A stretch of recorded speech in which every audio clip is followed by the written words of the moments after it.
Hey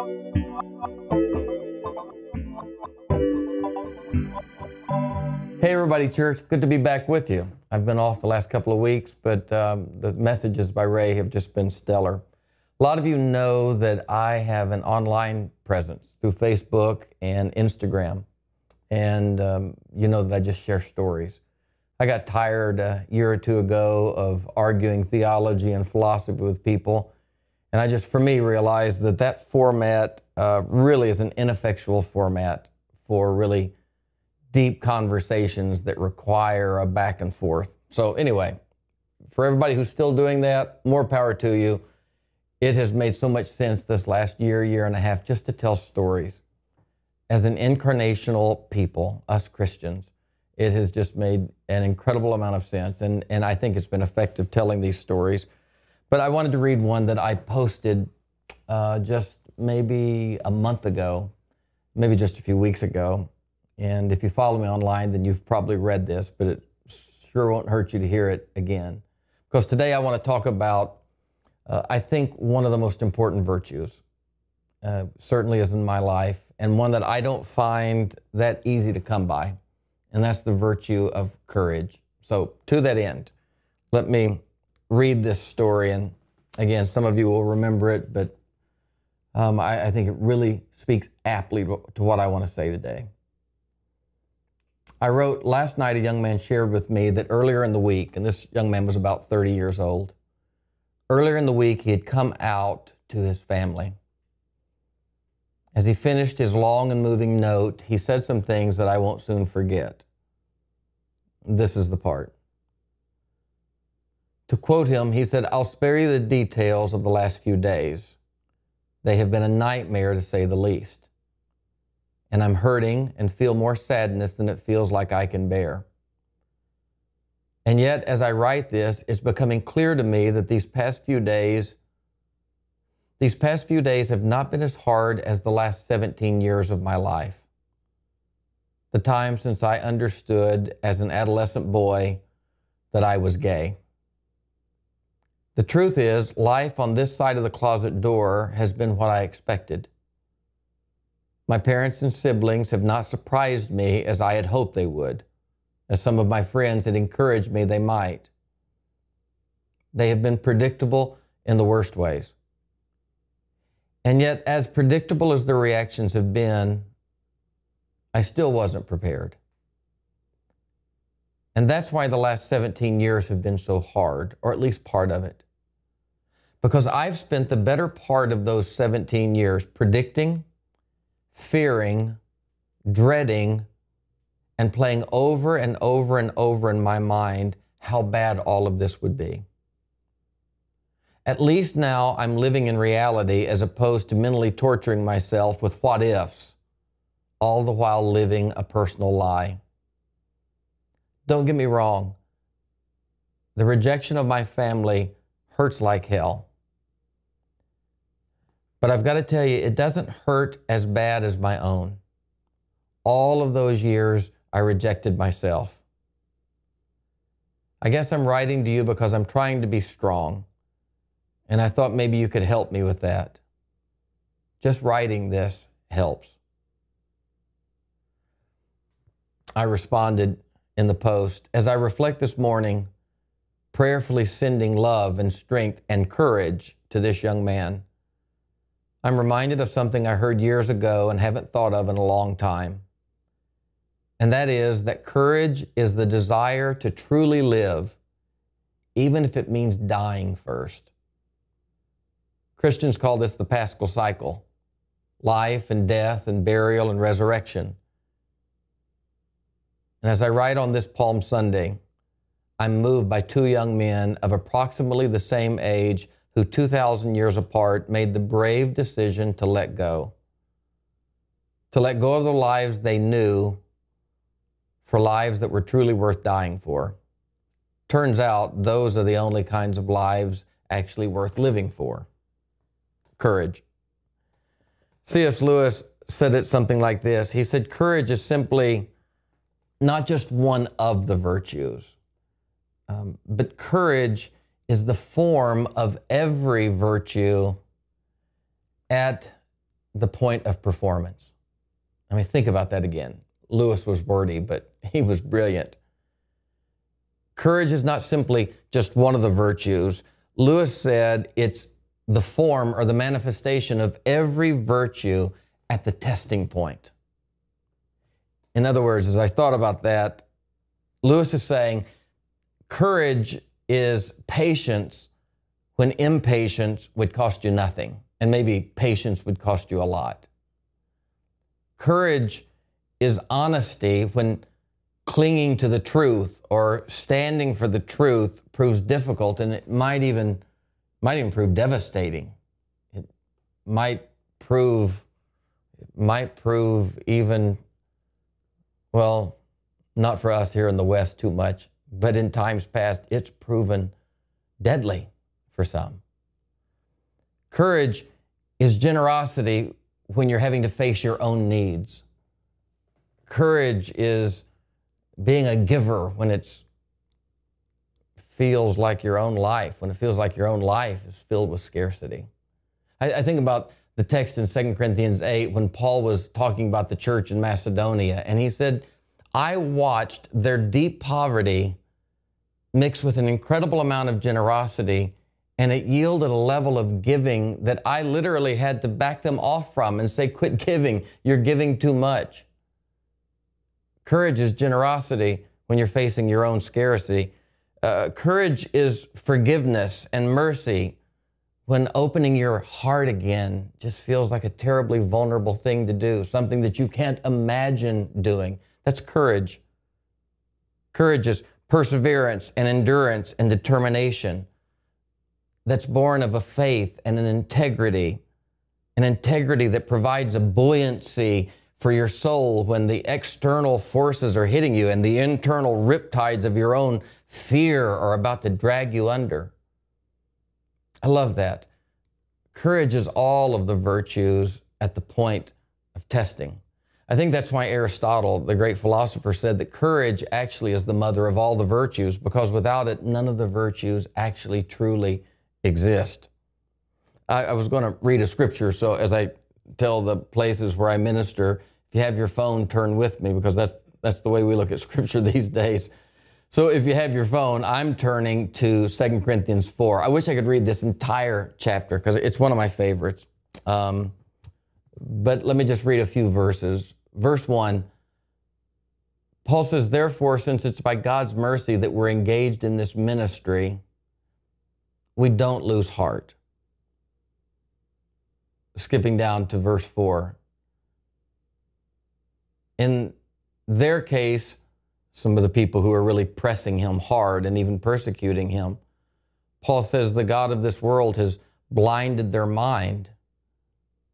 And as I try to let light shine in darkness, Paul said they resist, and there's this great collision of light and darkness, and it's devastating at times for me.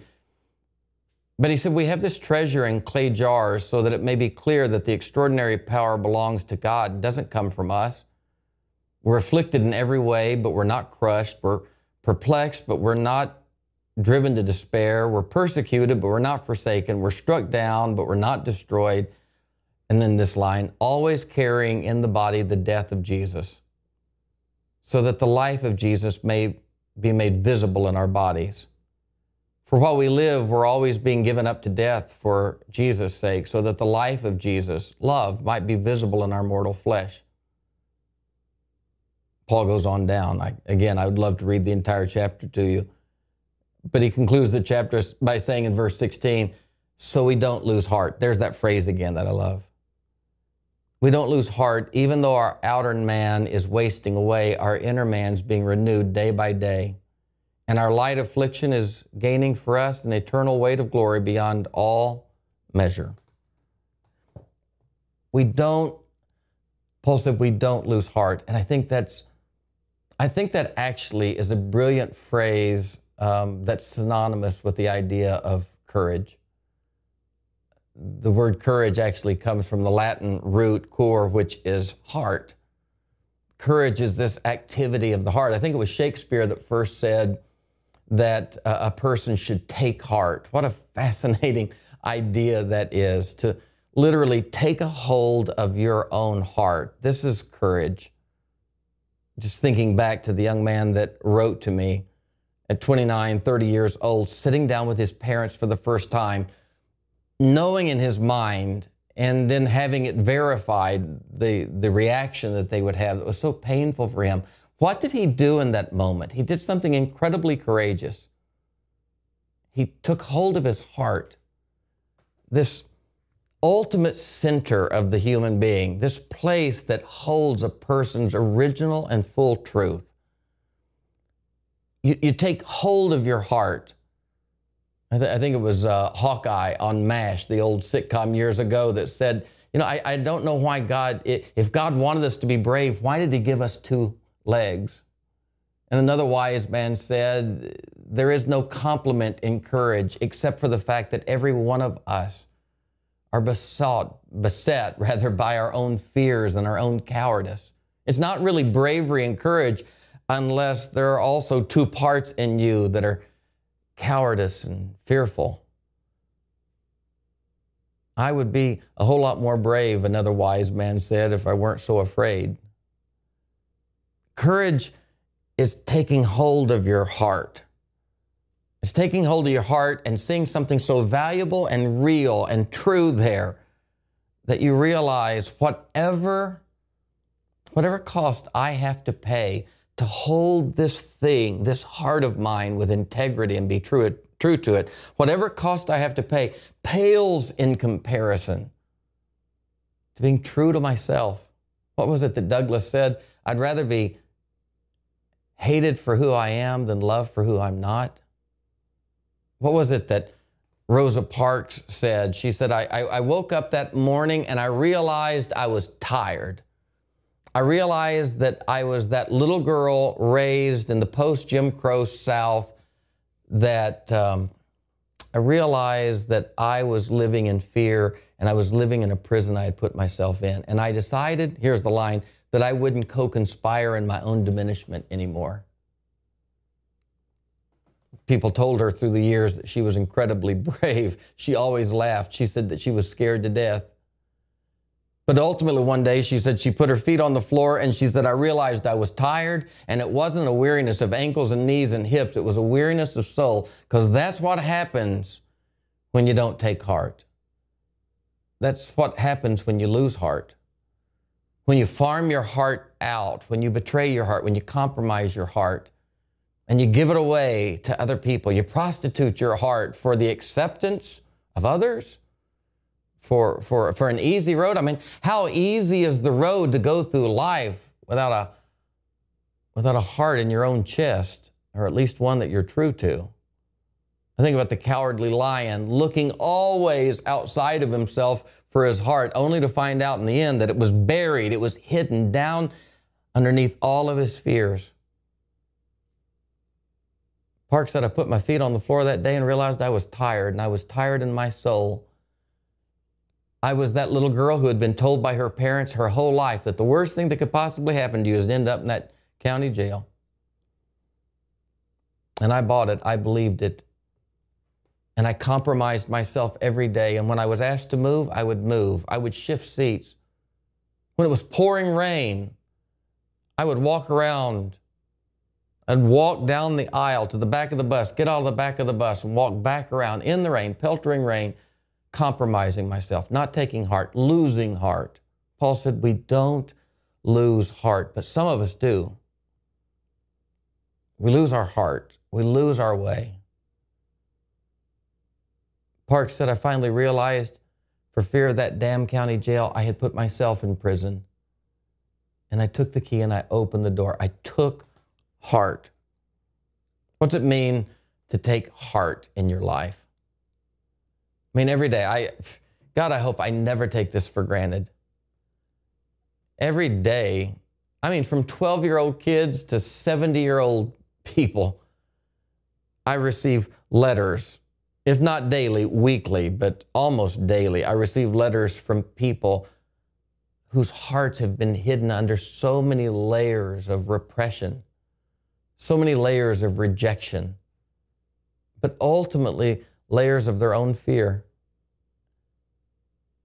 the prisons that we put ourselves in are so much worse than the jails that people could possibly put us in. My favorite line from Parks is she said, I had spent half a century fearing handcuffs. Half a century fearing what I finally heard that day when the young deputy looked at me and said, man, I'm going to have to put you in jail. And she said, I looked at him with great peace and said, you may do that. And she said, I was free. She said, you may do that. I mean, she found her heart. One of the most moving things that I ever heard Rosa Parks say was that she lived out her life with her husband, a man she loved dearly and who loved her, and they spent their life together. But he never fully understood what she did, and he always told her when they would talk about that fateful moment that sparked a movement, he would always tell her that he thought she made way too much out of all that. I mean, even those closest to us sometimes can't understand the navigation of our heart or the stewardship, the responsibility we have and the ways that we steward our heart, and they don't have to. To our own selves be true, and then all else follows from there, said the wise man Shakespeare. Courage. Paul said we're pressed, we're afflicted, but I'm not losing my heart through this. And I just wanted to come today with a really, really simple message. I mean, we are followers of Jesus. And as followers of Jesus, near or far, some are nearer and some are farther, but we're all followers. We're impressed at some level by this one named Jesus. Man, if there's ever anybody who took heart, I mean, among the Mandelas and the Socrates and the Kings and the Solzhenitsyns of this world, I mean, standing tall amongst them all was this one who always took heart. He took control of his own heart, and he didn't lose it in the rush and the hurry and the voices, the pressures, all of the voices telling him what he should be, all of the voices needing him to be what he couldn't be. He took heart. And I don't know what layers are on your heart. I don't know what's keeping you right now. I mean, I don't know what your issue is. I don't know what you need to take heart for. But whatever it is that's holding you back from taking your two hands, because there are no other hands that can do it, and taking hold of your own heart and looking that heart in the eye and being true to that heart, whatever it is, my prayer, my hope, my longing for you is that you could do, I found this and I just wrote this down, that you could live the words of an anonymous Chicago school teacher. I think it's remarkable that the person who wrote these profound words would choose to remain anonymous, and I also think it's beautiful. This teacher said, to laugh is to risk appearing the fool.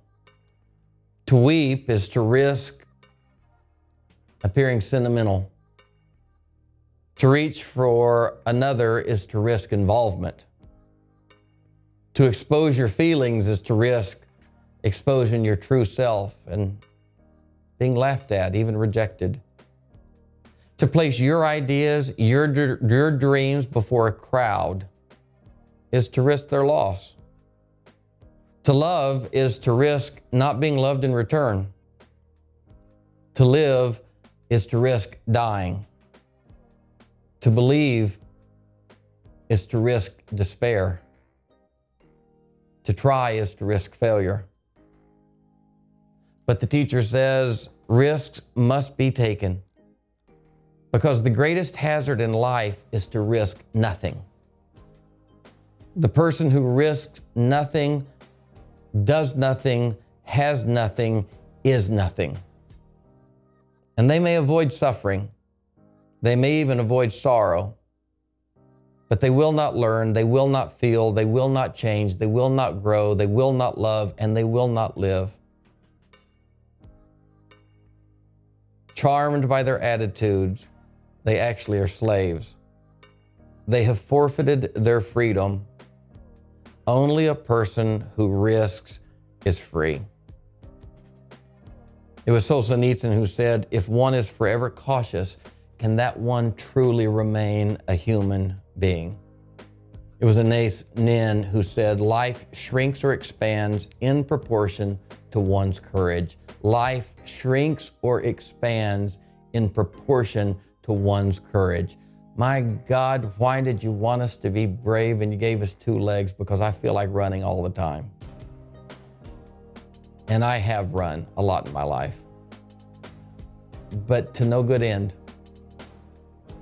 Every time I've taken heart, my heart has not failed me. My heart has never failed me, but I have failed it, and it is my commitment to not fail it anymore. What's lost is nothing compared to what's found.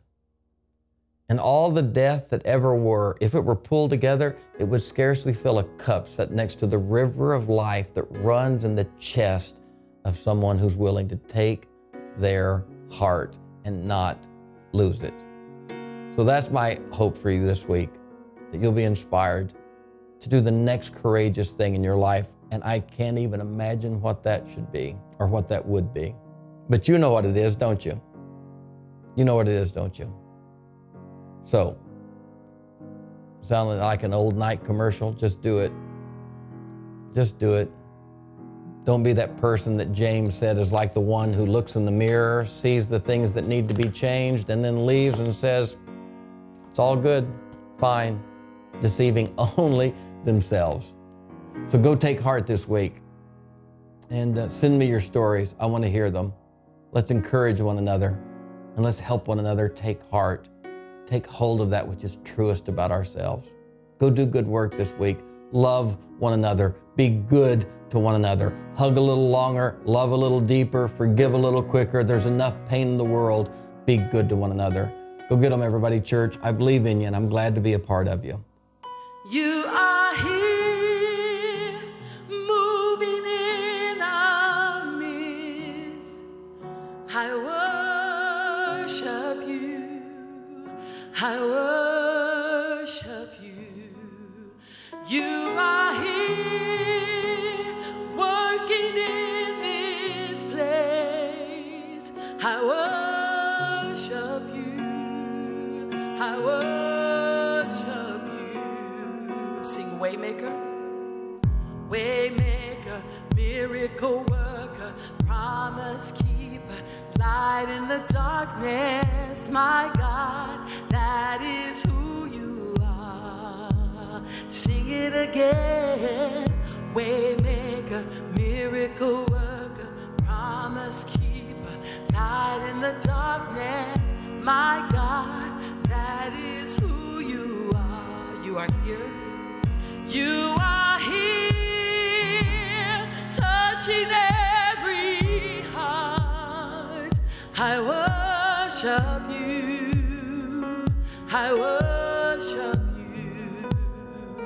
You are here. You're healing every heart. I worship you. I worship you. You are here. You are here, turning lives around. I worship you. I worship you. And you are here, you're mending every heart. I worship you. I worship you. Let's say Waymaker. Waymaker, miracle worker, promise keeper, light in the darkness, my God, that is who you are. Sing it again. Waymaker, miracle worker, promise keeper,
is who you are.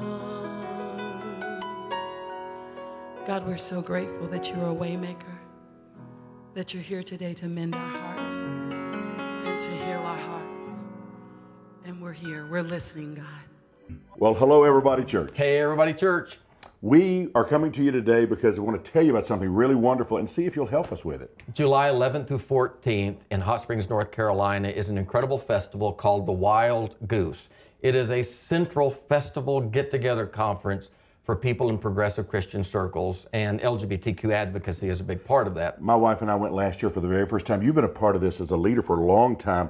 We were blown away. I think 4,000 Over 4,000 people, most of whom are sleeping in tents. Yeah. Notice you were not a tent. Anything below Courtyard Marriott's rough enough for me. I don't like my feet dirty when I get in bed. So we know of some leaders in the progressive Christian movement and especially LGBT advocacy movement that we want to help get there. Yeah, and Liz Dyer, Sarah Cunningham, Randy and Gary McCain over in Little Rock Open Door Church. I would not be who I am or in this movement if it weren't for these people. We want to help them get there. And obviously, these people could probably do it themselves. They could do it themselves, but we want to bless them. Reform movements are not flush with money. You know that. They should be flush with money, but in the progressive Christian circles, we're trying to figure out how to raise money and do what we do without hell being the impetus behind it and fear-based theology being the impetus behind it. Long story short, we want to help these people. Yeah, we really do. And so, if this resonates with you, if you'll send $50 today or $500 today, it's all going to go to help those people get to Wild Goose, July 11th through the 14th. Everybodychurch.com/goose. Just go and give. We know this about Everybody Church. You want to help. You want to give. And I can't think of anything that would be a bigger blessing and something more beneficial to be a part of than getting these incredible people there with no burden to them. Absolutely. Thank you for helping. Thank you.